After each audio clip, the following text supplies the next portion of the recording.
Hello दोस्तों, नमस्कार। आप सभी का हमारे इस YouTube channel crack board exam classes में पुनः स्वागत है।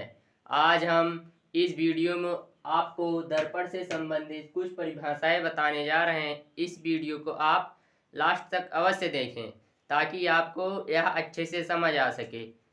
यह वीडियो 9, 10 तथा 11, 12 क्लास के लिए उपयुक्त है। हम चाहेंगे इस वीडियो को आप लास्ट तक जरूर देखें। चलिए देखते हैं दर्पण से संबंधित परिभाषाएं। ये फिगर आप देख रहे हैं। अभी तो कुछ नहीं समझ में आ रहा हो, एक एक पॉइंट हम लेकर चलते हैं, उसी के अनुसार हम बताते हैं इसको। सर्वप्रथम क्या होगा?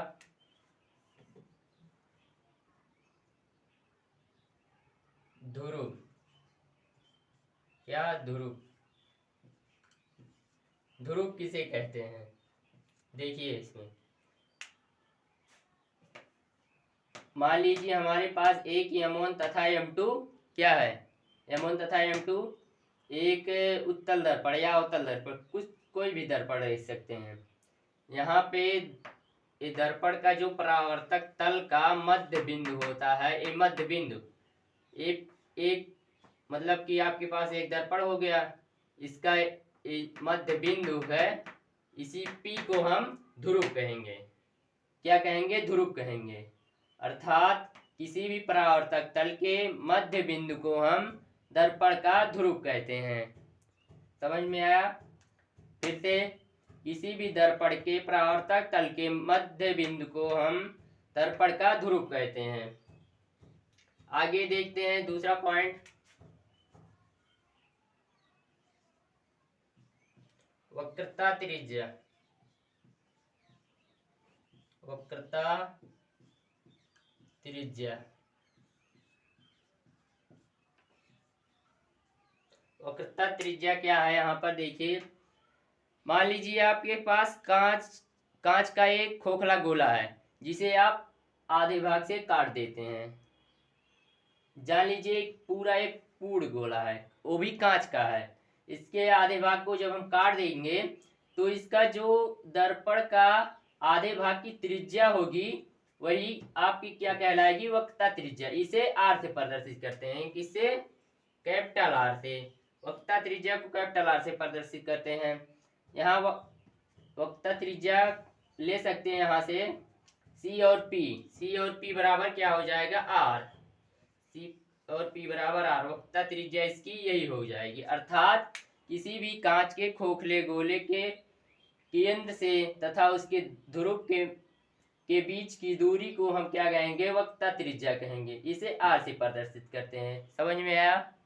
आगे देखिए, वक्रता केंद्र किसे कहते हैं? नंबर 3, वक्रता केंद्र।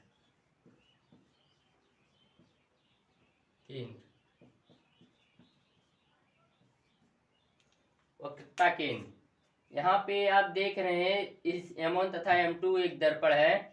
एक मिडिल पॉइंट C है। क्या है? C। एक कांच का खोखला गोला है जिसका मध्य बिंदु क्या है? C है। इसके मध्य बिंदु को ही हम वक्रता केंद्र कहेंगे। क्या? वक्रता केंद्र। यहाँ वक्रता केंद्र क्या है? C। क्या है? C। अर्थात हम कह सकते हैं किसी भी दर्पण के गोले का खोखले भाग के मध्य बिंदु को हम दर्पण का वक्रता केंद्र कहेंगे। इसे C से प्रदर्शित करेंगे। मान लीजिए एक पूर्ण गोला है, कोई भी गोला हो उसका एक सेंटर होगा जिसे हम केंद्र कहेंगे। उसी गोले के खोखले भाग के मध्य बिंदु को हम क्या कहेंगे? वक्रता केंद्र कहेंगे। समझ में आया? आगे, मुख्य अक्ष किसे कहते हैं? नंबर 4, मुख्य अक्ष। मुख्य अक्ष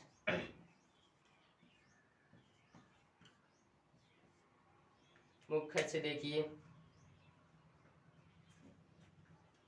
किसी भी कांच के खोखले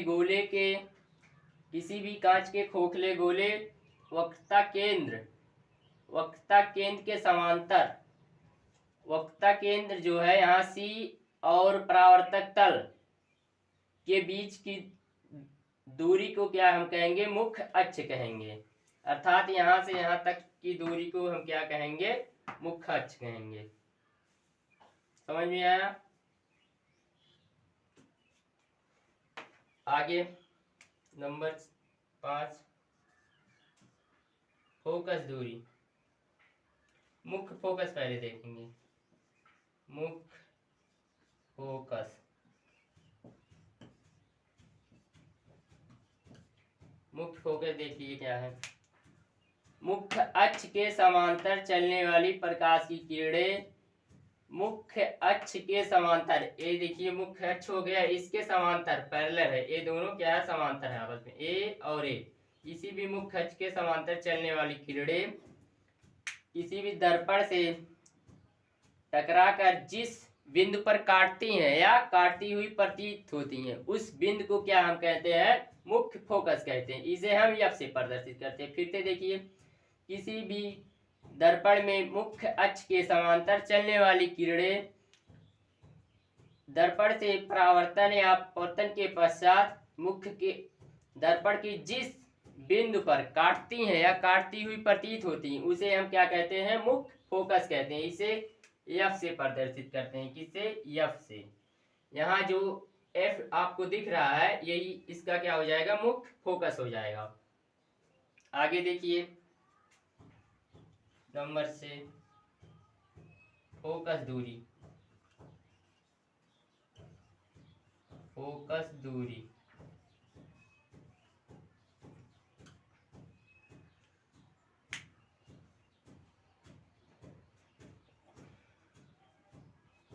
फोकस दूरी देखिए, दर्पण के ध्रुव और मुख्य अक्ष के बीच की दूरी को क्या कहेंगे, फोकस दूरी। अर्थात यहाँ से यहाँ तक की दूरी जो होगी उसकी क्या होगी, यहाँ से यहाँ ध्रुव केंद्र और फोकस के बीच की दूरी को क्या हम कहेंगे, फोकस दूरी। ये इतना दूरी आप देख लीजिए, यहाँ आपको हम दिखा दे रहे हैं कहाँ से कहाँ तक।